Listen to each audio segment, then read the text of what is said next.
Hey guys, what's up? I'm Noah, this is Analog Resurgence, and today I'm talking about the STEREO-REALIST 3D camera.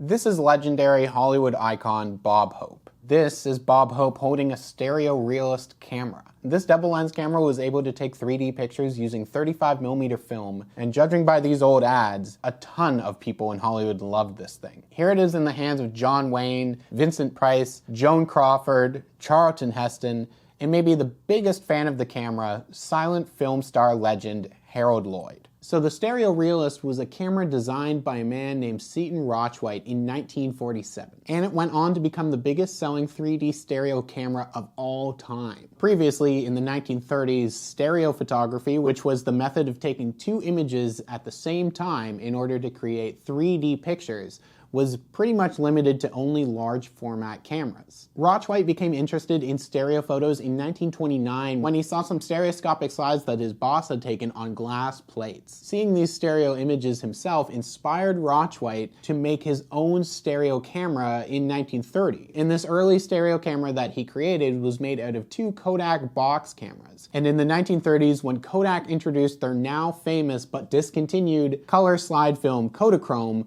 Rochwhite decided that that was probably the perfect type of film and format to use for taking 3D stereoscopic images. 35mm was so much smaller and easier to use than medium format or glass plates or any of the larger types of film that existed. Over the next few years, he developed the STEREO-REALIST camera and eventually took it to the David White Company, who liked it so much that they hired him and began to advertise the camera a couple of years before it was actually finally released in 1947. So the STEREO-REALIST is a 35mm camera that had two lenses with a viewfinder in the middle for composing the shots, and it took two images at once. Each image was 5 perforations long, a size that became known as the realist format. The images on the film would be cut and then mounted into special stereo slides that could be put into a viewer in order to see the images in full, glorious 3D. So in the 1940s, when the camera was launched, you could purchase the camera and the viewer for the camera slides together for the STEREO-REALIST at a price of only $182.25, tax included, which, adjusted for inflation, comes out to about $2,100 today. The STEREO-REALIST was also launched at precisely the right time, because 3D became such a big gimmick in the 1950s for movie-going audiences using the classic red and blue glasses, and stereo photography ended up being a nice little lucrative niche as well. So the STEREO-REALIST was a big hit, and as it gained popularity, a variety of other manufacturers inevitably followed with their own stereo cameras. Companies like Bell & Howell and Kodak jumped onto the stereo camera bandwagon, and you had models like the Kodak stereo camera. And the Kodak stereo camera was good, but it was not the STEREO-REALIST. And probably if it had been released earlier, it would have become the best-selling stereo photography camera of all time. But instead, it was destined to only become the second best-selling stereo camera of all time, behind the STEREO-REALIST. So the actual STEREO-REALIST itself, released by the David White Company, really only had a few different models that offered only minor changes between them. The original model had a maximum lens aperture of 3.5 and a shutter speed of 1/150th of a second, whereas the later Realist 2.8 and the Realist Custom had an aperture of 2.8 and a shutter speed of 200th of a second. The design overall, though, remained the same between the models, making the true Realist camera always recognizable. These other 3D cameras, though, were still shooting in the realist format that the STEREO-REALIST had kind of engineered, which meant that slide mounts and viewers were compatible across a variety of different cameras that were released at the time. The camera was kind of popular into the 1960s, but slowly the gimmick of 3D cameras and movies and pictures died out, and by the end of the 1960s and into the early 1970s, the STEREO-REALIST camera was the only 3D stereo camera from the 1950s still being produced. But finally, in 1971, the manufacturing of the STEREO-REALIST camera finally ended, ending the run of the world's best-selling stereo camera. So if you have a STEREO-REALIST camera or you buy yourself a STEREO-REALIST, you can still successfully use it today. It takes normal 35mm film canisters, which is still being made the same way that it was in the 1950s, so you can load up your camera using film that's currently made. But in order to take 3D slides, then you need to shoot slide film, which admittedly is more expensive now, and the developing is a little more expensive as well in comparison to color negative and black and white negative film. But you can get color slide film from Fuji for Provia and Velvia and Kodak in Ektachrome. To go the whole way, once you get the film developed, then you need to actually cut up the film and mount it into special stereoscopic slide mounts, which again are then inserted into a 3D viewer so that you can see your slides in 3D. Alternatively, you can scan the film digitally and create 3D images in a different sort of way. You can use the old school red and blue technique by separating the images and merging them slightly, and then you just need glasses in order to see the depth. But maybe my favorite part about the STEREO-REALIST were all of the different ads that went along with that camera. It was put into the hands of celebrities at the time. Literally, some of the biggest stars in the world can be seen holding this funny looking camera. And as all the ads said, this camera was preferred by people who know picture taking and picture making. And these are maybe some of the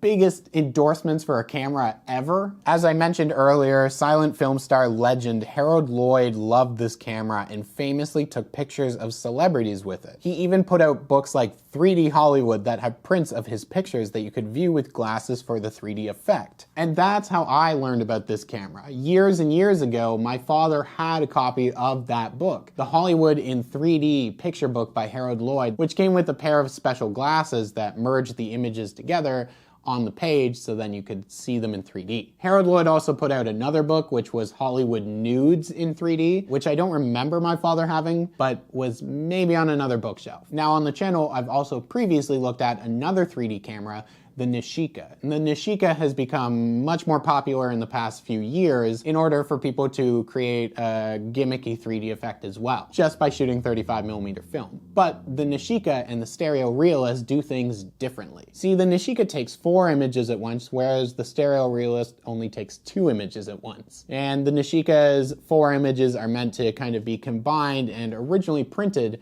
onto special lenticular paper. So then you could kind of have a lenticular 3D effect to your images. But of course the Nishika has found new life today by taking those 4 frames and turning them into a GIF, which just emulates that kind of moving lenticular effect. So the STEREO-REALIST, though, only has those 2 images, which kind of need to be combined with glasses or combined using the actual viewer that you could get with the camera. But like I said, you can still get a STEREO-REALIST today, and they're not absurdly expensive because they're kind of a bit of a niche, and the viewfinders are also available out there as well. Maybe the hardest thing to track down for these is a large supply of the stereoscopic slide mounts as well, because those things are usually in higher demand than even the camera or the viewfinder are. You can still get slide film to shoot in those cameras, to shoot stereoscopic 3D slides as people would have been shooting in the late 1940s, the 1950s, the 1960s, and the very beginning of the 1970s. So the Realist is a classic camera, and it's got kind of a nice classic vintage look to it as well. And honestly, can Bob Hope, Harold Lloyd,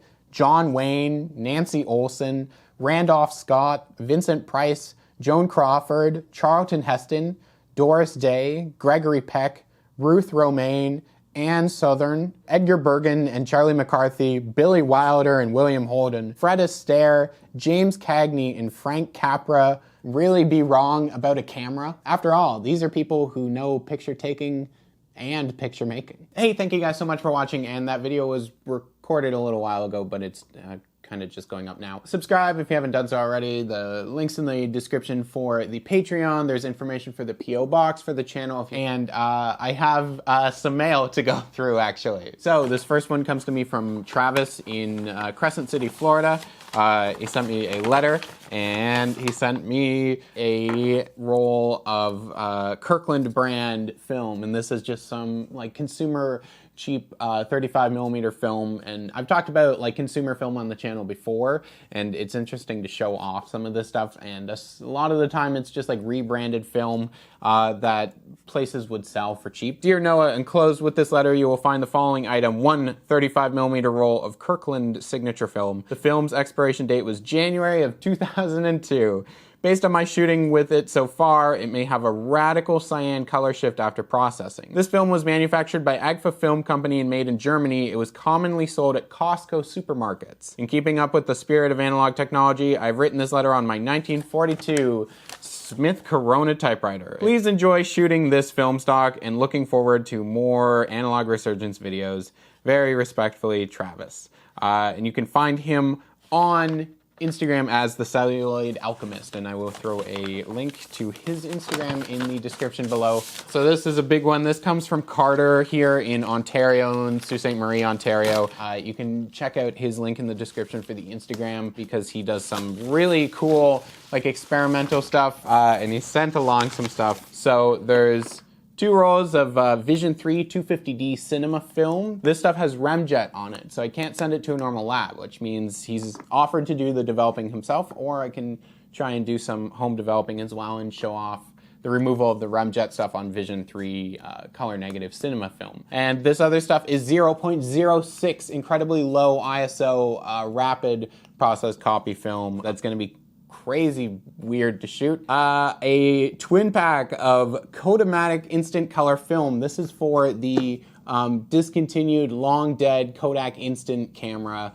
that they made in the 80s, but Polaroid sued them and they had to stop making it. He's also been very kind enough to send along some prints of his own work, which I definitely want to show off. He's got one of a really nice one of a car here. This one, from what I can tell at least, is a like a close-up of a plane engine. And the last one is a really nice long exposure nighttime shot of like a carnival ride. And he sent along a letter as well. I hope you're doing well, keeping busy, and that your family is safe during all of this. I've been taking some time to get organized and rolled a bit of bulk film that I hope you will enjoy sampling. First is the Vision 3 250D. I know you're already familiar with this stock in cinema formats, but I promise it will impress you in still formats.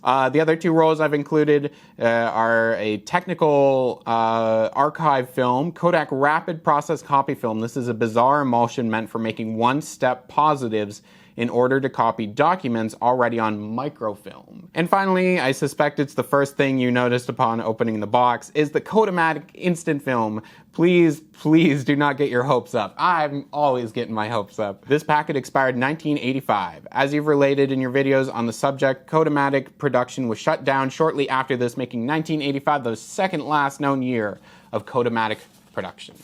Anyways, I have rambled long enough. Enjoy the film and take your time, no pressure. Try and keep sane until the epidemic is over, and shoot lots of still life in the meantime. Cheers, Carter. And last, but absolutely not least, this comes from Andreas. I hope I'm pronouncing that right. All the way out in San Diego, California. This is really cool and stuff that I get to show off more in the future, of course. And it's 4x5 film, and it's 4x5 slide film, which is Velvia 100 from Fuji. Normally, slide film comes in sheets, which you have to load in the dark. But these are quick load 4x5 sheets of Velvia 100. So they used to make these, and they would go in a different kind of 4x5 holder, and you could handle them and load them and shoot them in the light, but it's one sheet in this envelope. It's kind of got a built-in dark slide. You can like put it into the holder, pull out the dark slide it back in, and then pull it out, and then you've just exposed one sheet of 4x5. It's that easy with the quick load system. And there's quite a few sheets here, so I might sacrifice one in a future video and actually just kind of like dissect it, show off the quick load system. Anyways, I'm hoping to maybe do a video on shooting some of the submitted stuff from you guys at some point in the next few months. And now, Patreon shoutouts, because it's the end of April. So an extra special shout out to all these people who help to keep the channel going and to keep spirits high and allow me to plan more stuff in the future. Alex Onken, Balaso Su, Bearded, Benjamin MacArthur, Bingling Zhu, Carson Fuller, Caesar, Chaz Alling, Chris Rasmussen, Chris Rohrer, Colin Jackson, Dan Gross, David Piranelli, Derek Konigsberg, Eric Mission Christensen, Futigu, Gaurav Pai, Juliana Lepedalina, Graham Sheffer, Henry and Megan, Ian Farver, Ian Frank, Jayon Lee, Jeremy Lee Camp, Larry Ober, Matthew Ellers, Nakia Jones, Natalie Etienne, Paul Wagner, Purple Doug, Ramblings from Canada, Raul Suet de Morris, Sam Davison, Sean Williams, Subject 420, Super 8 Skateboard Company, Taylor Brown, Taylor Cuzella, Thomas Wibley, Tiago Almanca, Travis Tobin, and Vayark. And an extra special shout out to Carson Feller, Chris Rasmussen, David Piranelli, Eric Mission Christensen, Jayon Lee, the Super 8 Skateboard Company, Taylor Brown, Tiago Almanca, and Vayark for an extra special amount of support that they've supplied over on the Patreon. I have been trying to do their credits on slide film and then actually like put them into a projector and project them, but hopefully soon, and I have not forgotten. Anyways, everybody, thank you so much for watching, and I'll see you guys soon.